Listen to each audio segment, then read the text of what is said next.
En 1348, un hombre llamado Richard el Rastrillador cayó a través de las tablas de madera podridas que cubrían su propio pozo negro y se ahogó en varios pies de desechos humanos acumulados. No solo los suyos, sino también los de sus vecinos, reunidos durante lo que bien pudieron ser años. Y lo que de verdad debería inquietarte de esa historia es que nadie la consideró fuera de lo normal, porque no lo era. Así era, sencillamente, la vida cotidiana en la Inglaterra medieval. Ese es el mundo en el que habrías entrado si hubieras vivido en 1348. La línea entre la civilización y las aguas fecales a cielo abierto dependía de unas pocas tablas de madera. Aproximadamente el 80% de la población se pasaba la vida realizando un trabajo agrícola agotador. El concepto de los gérmenes no existiría hasta 5 siglos después, y la explicación médica más sofisticada para entender por qué millones de personas morían señalaba que los planetas estaban en la posición equivocada. No habría sobrevivido a nada de eso, y en los próximos minutos voy a explicarte exactamente por qué, empezando por lo primero que habrías notado. El olor te habría golpeado antes que cualquier otra cosa. Londres, en 1348, tenía entre 70.000 y 80.000 habitantes apiñados dentro de una ciudad amurallada de apenas 1 milla cuadrada, lo que le daba una densidad de población comparable a la del Manhattan moderno. Pero Manhattan, claro, tiene fontanería, recogida de basura y un sistema de alcantarillado que no desemboca en el mismo río del que bebe la gente. Londres no tenía nada de eso. Lo que sí tenía era el río Fleet. El Fleet corría al oeste de las murallas y servía al mismo tiempo como ruta comercial, fuente de agua potable y alcantarilla a cielo abierto. Los mataderos vertían en él sangre, huesos, pieles y vísceras de animales, mientras las curtidurías arrojaban sus residuos químicos y las letrinas de ambas orillas descargaban directamente allí. Su tramo inferior acabó tan atascado de inmundicia que llegó a conocerse como Fleet Ditch, pero en 1348 aún seguía calificando, técnicamente, como un río.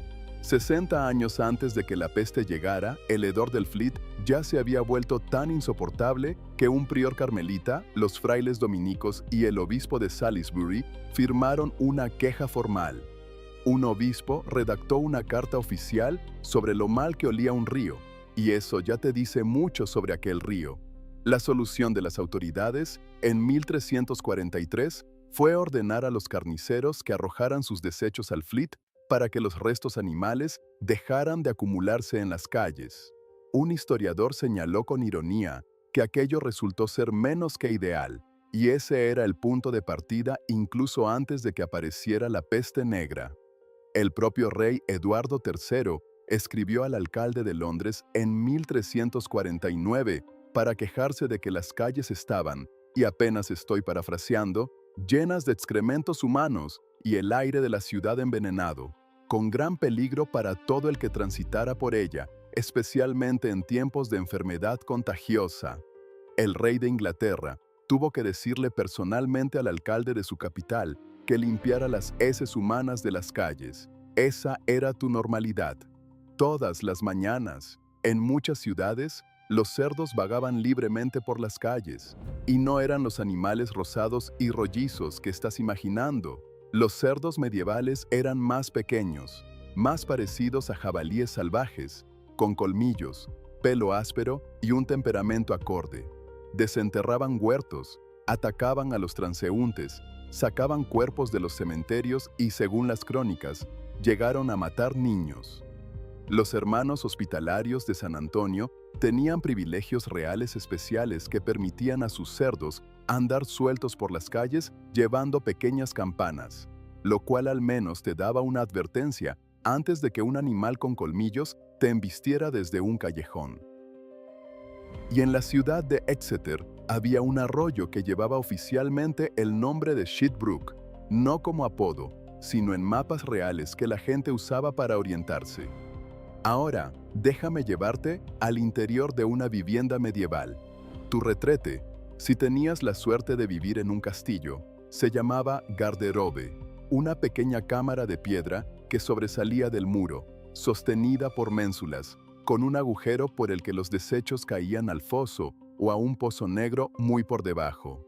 La palabra garderobe puede traducirse como guardarropa, y la ropa se guardaba cerca del retrete a propósito, porque se creía que los vapores amoniacales de los residuos acumulados abajo repelían piojos y pulgas. Tu mejor traje colgaba deliberadamente justo encima de un conducto lleno de excrementos humanos.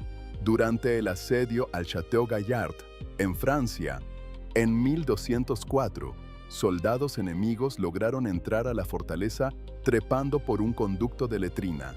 Eso te dice todo lo que necesitas saber tanto sobre el tamaño de aquellas aberturas como sobre la determinación de los ejércitos medievales. La gente común usaba un orinal de noche y lo vaciaba en el pozo negro cada mañana. En buena parte de la Europa medieval, la legislación sanitaria pertinente consistía en una ordenanza que exigía gritar «aguas va» 3 veces antes de vaciar un orinal lleno por la ventana a la calle. Esa era la ley real. Gritar una advertencia 3 veces y dejar después que la gravedad hiciera el resto. Se suponía que los pozos negros debían estar al menos a 2,5 pies de la propiedad del vecino si estaban revestidos de piedra, o a 3,5 pies si no lo estaban. Aún así, las filtraciones hacia propiedades vecinas y pozos de agua eran constantes. En un caso de 1347, se descubrió a 2 hombres que habían estado canalizando en secreto sus residuos por una conducción oculta hacia el sótano de un vecino, y nadie lo advirtió hasta que el sótano se desbordó. Aquí viene algo que casi todo el mundo entiende mal sobre la higiene medieval. La imagen popular de unos medievales universalmente mugrientos, que no se bañaban jamás y vivían revolcándose en la porquería durante décadas, es en gran medida un mito. Y digo en gran medida porque la realidad resulta ser más interesante y también más trágica que el estereotipo. Los medievales, en muchos casos, se lavaban a diario. Lavarse la cara y las manos todas las mañanas era algo habitual en todas las clases sociales. Los manuales de etiqueta instruían a la gente para que se limpiara las uñas, evitara tocarse las orejas o la nariz con las manos desnudas y se secara los labios antes de beber de una copa compartida. Además, el jabón había llegado de Oriente Próximo con los cruzados como producto de lujo, mientras la gente común fabricaba su propia versión a base de grasa animal y ceniza de madera. La ropa interior de lino hacía gran parte del trabajo pesado de la higiene medieval, absorbiendo sudor y suciedad, y los ricos se la cambiaban a diario. El historiador Ian Mortimer señaló que existían muchas formas de quitarse la suciedad más allá del simple jabón y agua. Había baños públicos por toda la Europa medieval. 32 bordeaban las calles de París ya en el siglo XIII, mientras Southwark, al otro lado del Támesis desde Londres, tenía 18 baños calientes. Viena tenía 29 y Nuremberg presumía de 14, ganándose la reputación de ser una de las ciudades más limpias del continente. Incluso muchas poblaciones pequeñas contaban con una casa de baños conectada a la panadería local, aprovechando el calor de los hornos de pan. Un escritor del siglo XII, llamado Alexander Neckham, contó que lo despertaban los pregoneros callejeros gritando que los baños ya estaban calientes.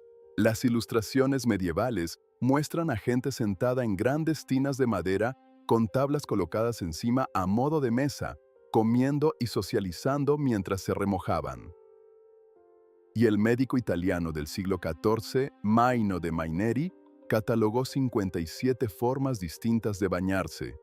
Ese hombre tenía opiniones muy firmes sobre el baño. Algunas de esas casas de baños, en especial las famosas stews de Southwark, también funcionaban como burdeles. Las trabajadoras sexuales que operaban allí eran conocidas como las gansas de Winchester, porque aquellos establecimientos estaban autorizados y regulados por el obispo de Winchester. Y un documento del siglo XV enumeraba 39 normas que regían su funcionamiento. La iglesia medieval regulaba con el mismo entusiasmo burocrático tu higiene espiritual y la higiene del burdel de tu barrio. Los monjes, por su parte, tenían una relación más complicada con el agua. Muchas órdenes monásticas limitaban los baños completos a 2 o 3 al año, para evitar el pecado de la vanidad y la indulgencia corporal. La regla de San Benito declaraba que el baño debía permitirse rara vez a quienes estaban sanos, especialmente a los jóvenes. San Francisco de Asís fue aún más lejos y consideraba el cuerpo sin lavar como una insignia maloliente de piedad. Y sin embargo, existían casas de baños monásticas por todas partes. La abadía de Cluny mantenía una con 12 bañeras y 45 cubículos de retrete, mientras que el monasterio de Christ Church, en Canterbury, tenía agua canalizada hacia la cocina, el lavadero y la enfermería desde depósitos de decantación ya en 1150.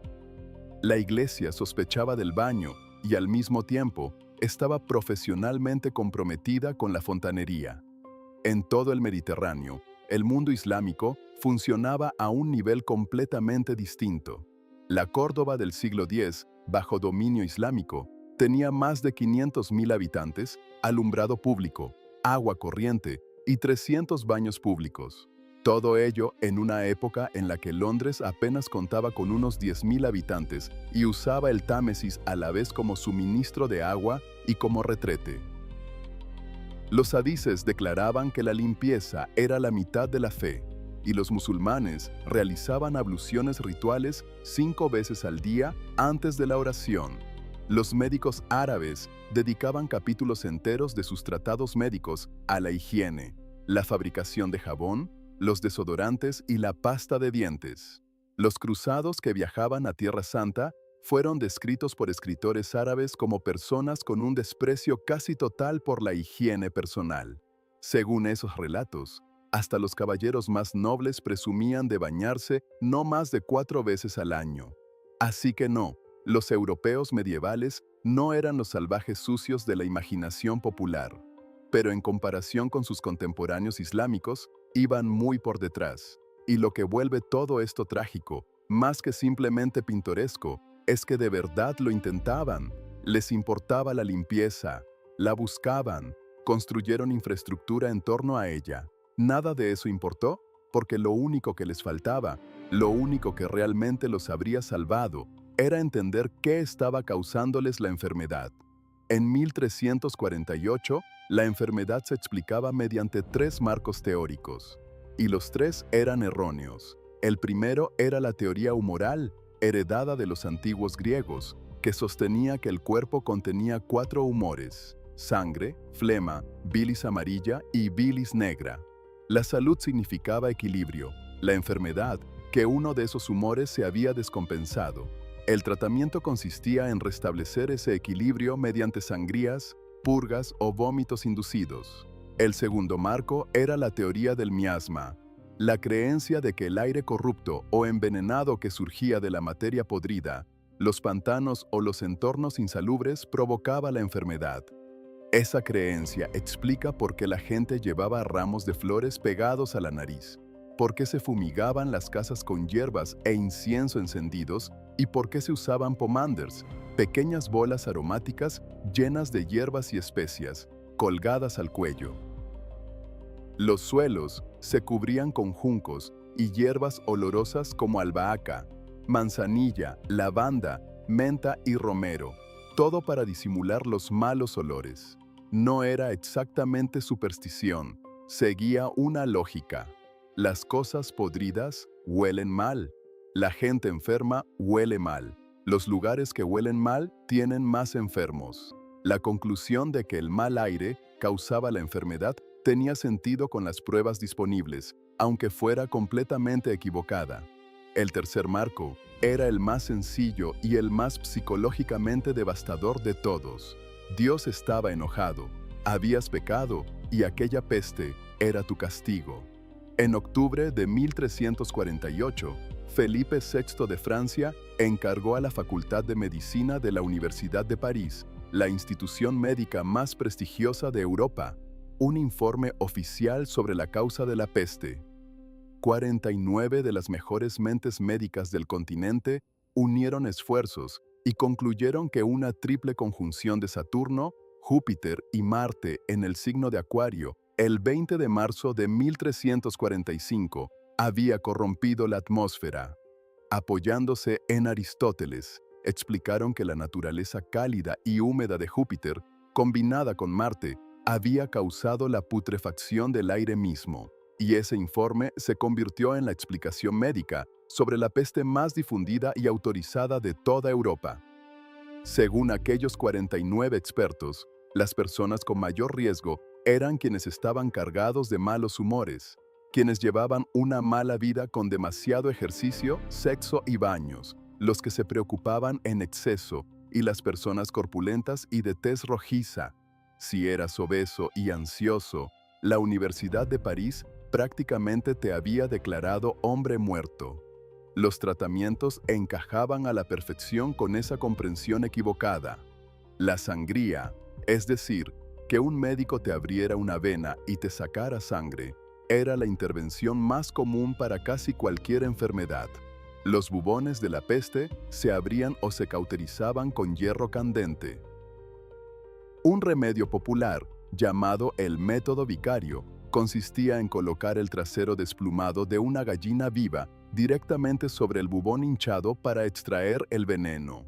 La triaca, un compuesto de hasta 80 ingredientes que incluía mirra, canela y opiáceos, se consideraba desde la antigüedad un antídoto universal.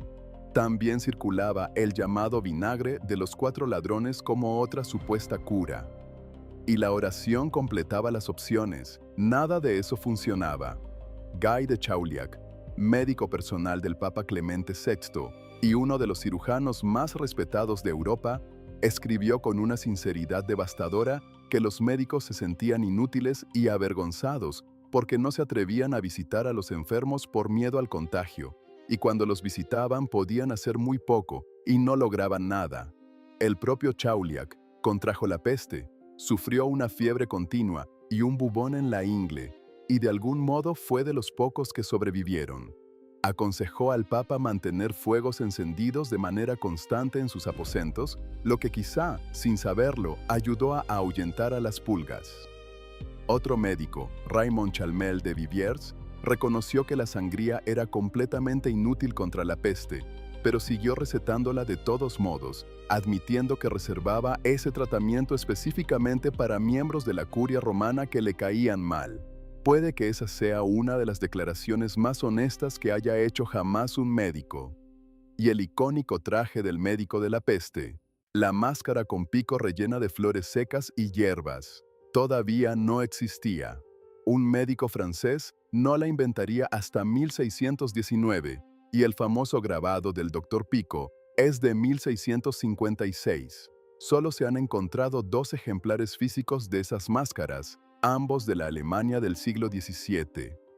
Así que, si estás imaginando una figura siniestra con máscara de pájaro inclinándose sobre tu cama, llegas con unos 3 siglos de adelanto.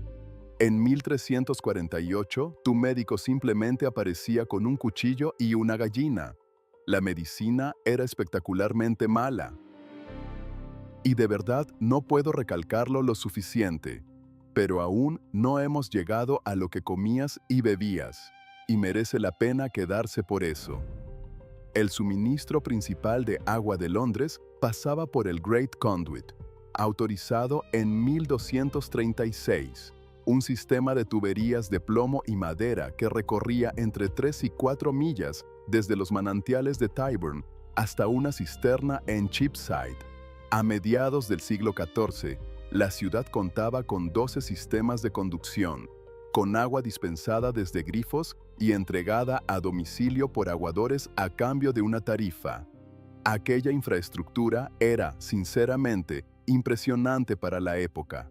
El problema era que los mismos ríos y corrientes que alimentaban el suministro recibían también los desechos procedentes de pozos negros, letrinas, mataderos y curtidurías, sin ninguna separación entre aguas limpias y aguas residuales.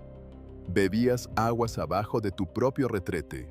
Y pese a lo que hayas oído, La gente medieval no bebía cerveza en lugar de agua porque el agua fuera demasiado peligrosa. El historiador Jim Chevalier y el medievalista Tim O'Neill han documentado abundantemente el consumo cotidiano de agua, y los manuales de salud recomendaban beber de manantiales frescos. Alrededor del 90% de la población europea vivía en zonas rurales con fácil acceso a corrientes limpias. La cerveza sí se consumía ampliamente, pero sobre todo como suplemento calórico para trabajadores, no como sustituto del agua. Además, las sales medievales contenían alrededor de un 1% de alcohol frente al 5% de una cerveza moderna. No te estabas emborrachando de forma segura en vez de beber agua, simplemente estabas bebiendo el agua. También es falsa la idea de que los medievales usaban especias para disimular el sabor de la carne podrida. Los ricos, que podían permitirse especias exóticas, también podían permitirse carne fresca. Los pobres, que quizá comían carne dudosa, no podían ni soñar con pagar especias.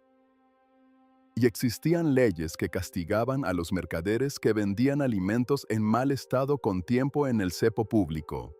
Eso sí, la seguridad alimentaria tenía sus propios horrores reales. El ergotismo, conocido como fuego de San Antonio, lo provocaba un hongo llamado Claviceps purpurea, que crecía sobre el centeno, especialmente después de inviernos fríos o húmedos. El pan contaminado podía desencadenar convulsiones, alucinaciones, gangrena en las extremidades y la muerte. El centeno era un alimento básico en toda Europa medieval, lo que significa que cada día, cuando comías pan, estabas tirando los dados. Tus dientes, curiosamente, son una de las pocas áreas en las que los medievales lo tenían mejor de lo que imaginarías. Solo alrededor del 20% de los dientes medievales muestran signos de caries en el registro arqueológico, frente a hasta un 90% en poblaciones de principios del siglo XX. Y la razón es una ausencia casi total de azúcar en la dieta. La gente se limpiaba los dientes con paños de lino áspero, ramitas de avellano y polvos herbales hechos de salvia, romero, pimienta y sal.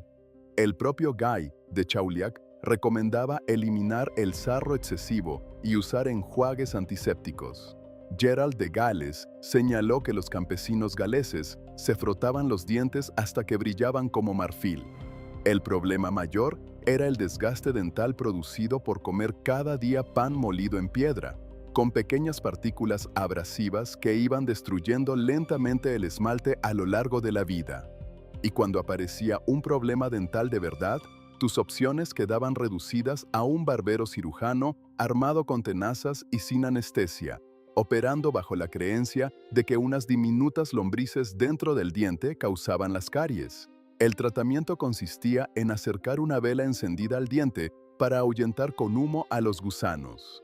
Probablemente tus dientes no se pudrirían, pero todo lo demás relacionado con la odontología medieval te haría desear que sí.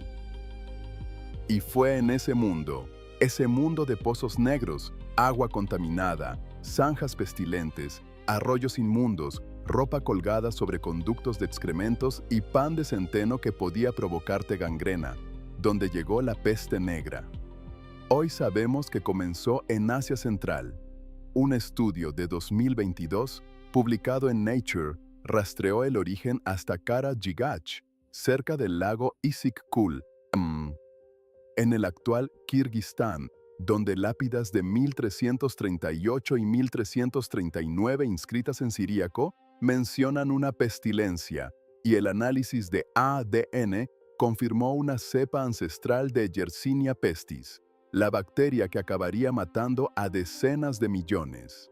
Desde Asia Central, la peste viajó por las rutas comerciales hasta Crimea, donde en 1346 la horda mongola bajo Janibek sitió el puerto comercial genovés de Kaffa.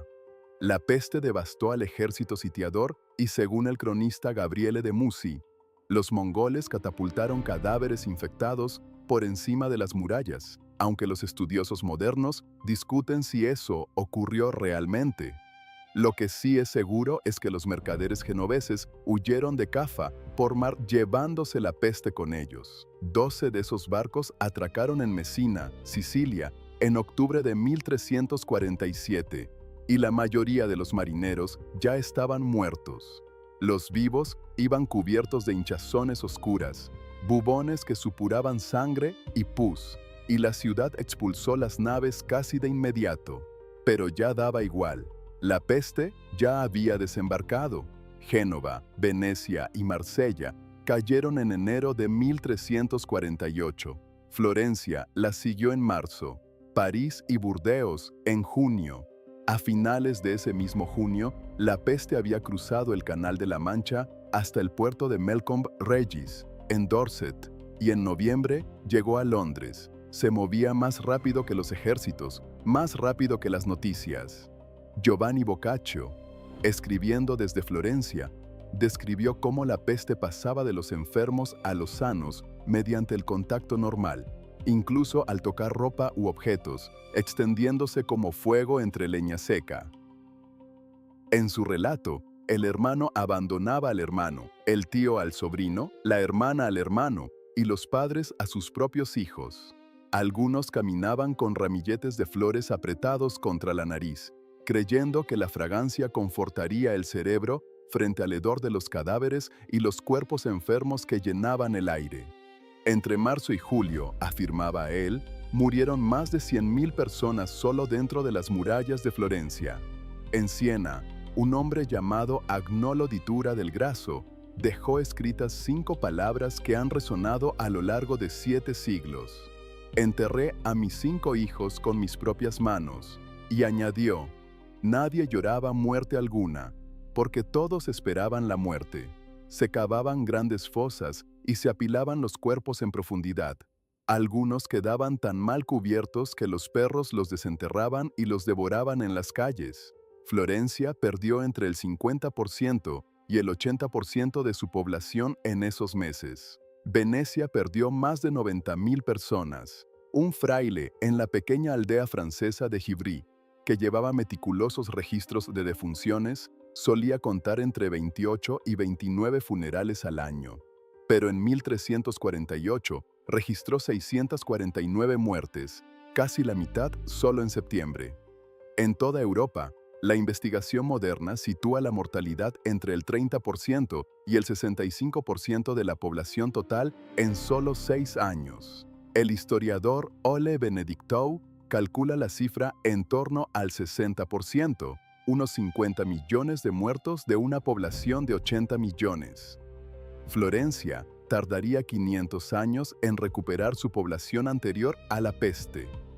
El Papa Clemente VI, sentado en Aviñón, consagró todo el río Ródano para que los cuerpos pudieran arrojarse directamente a sus aguas con la bendición de la Iglesia, porque los cementerios estaban llenos y ya no quedaba dónde enterrar a los muertos.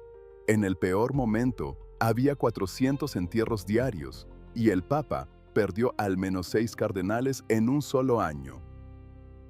Gentile da Foligno, médico principal de la Universidad de Perugia y uno de los eruditos médicos más eminentes de Italia, escribió varios tratados sobre el tratamiento de la peste, siguió atendiendo pacientes cuando otros médicos huían y murió de la enfermedad el 18 de junio de 1348. La princesa Juana, hija de Eduardo III, murió el 2 de septiembre en Burdeos cuando viajaba hacia su propia boda. Alfonso XI de Castilla se convirtió en el único monarca europeo reinante que murió directamente a causa de la peste. Falleció en marzo de 1350 mientras sitiaba Gibraltar. Ninguno de sus títulos les compró un solo día más de vida. Entonces llegaron las respuestas desesperadas. Los flagelantes recorrieron Alemania, Flandes, Holanda, Bohemia y Dinamarca. Hombres semidesnudos organizados en campañas que duraban exactamente 33 días y medio, uno por cada año de la vida terrenal de Cristo, se azotaban la espalda con correas de cuero rematadas con ganchos de hierro hasta que la sangre corría libremente, deteniéndose en cada ciudad no más de un solo día. El Papa Clemente condenó el movimiento el 20 de octubre de 1349 y ordenó su disolución. La población, sencillamente, no hizo caso. Mientras tanto, comunidades judías fueron masacradas por toda Europa, convertidas en chivos expiatorios y acusadas de envenenar los pozos. Aproximadamente 2.000 judíos fueron quemados vivos en Estrasburgo en febrero de 1349, antes siquiera de que la peste llegara a la ciudad. Los asesinaron por causar una enfermedad que aún no había llegado. 6.000 murieron en Maguncia en un solo día. Entre 300 y 600 fueron quemados en Basilea.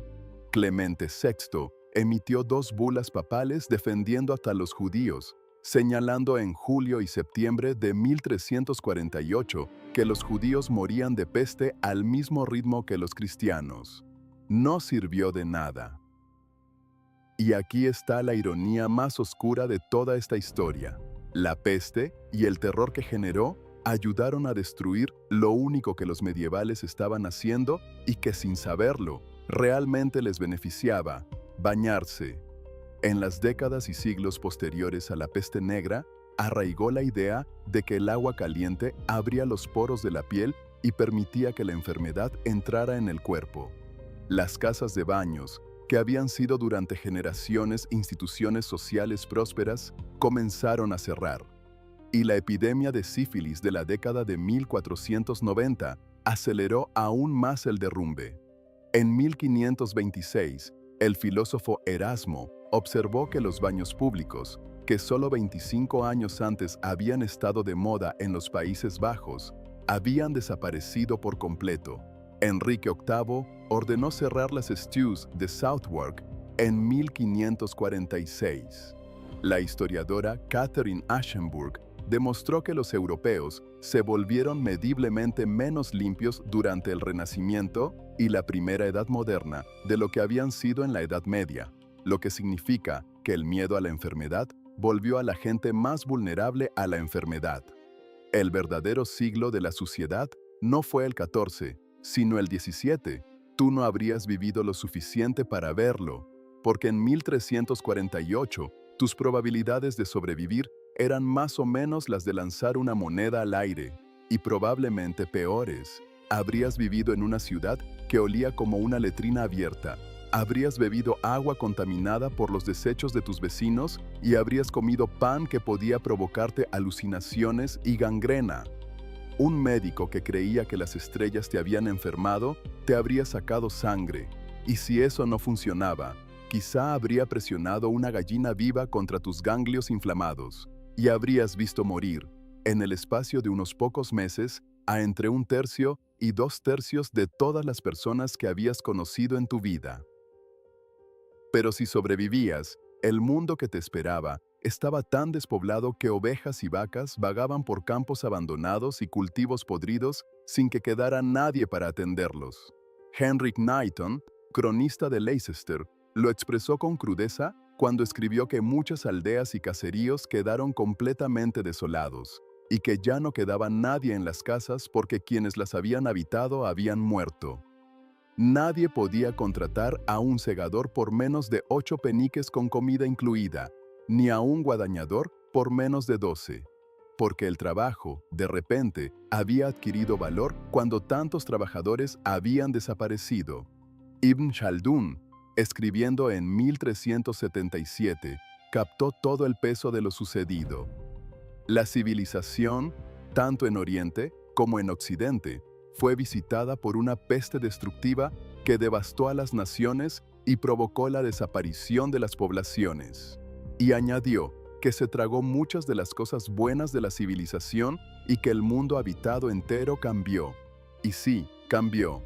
El mundo de antes de 1348 y el mundo de después apenas se parecían. Murieron tantos trabajadores que los supervivientes pudieron exigir salarios más altos. El intento de Eduardo III de congelar los sueldos en niveles anteriores a la peste con el Estatuto de los Trabajadores de 1351 fracasó casi de inmediato. La servidumbre empezó su lenta desintegración. Venecia fue pionera en la cuarentena. Dubrovnik aprobó en 1377 la primera ley formal de cuarentena del mundo, exigiendo 30 días de aislamiento obligatorio en una pequeña isla frente a la costa.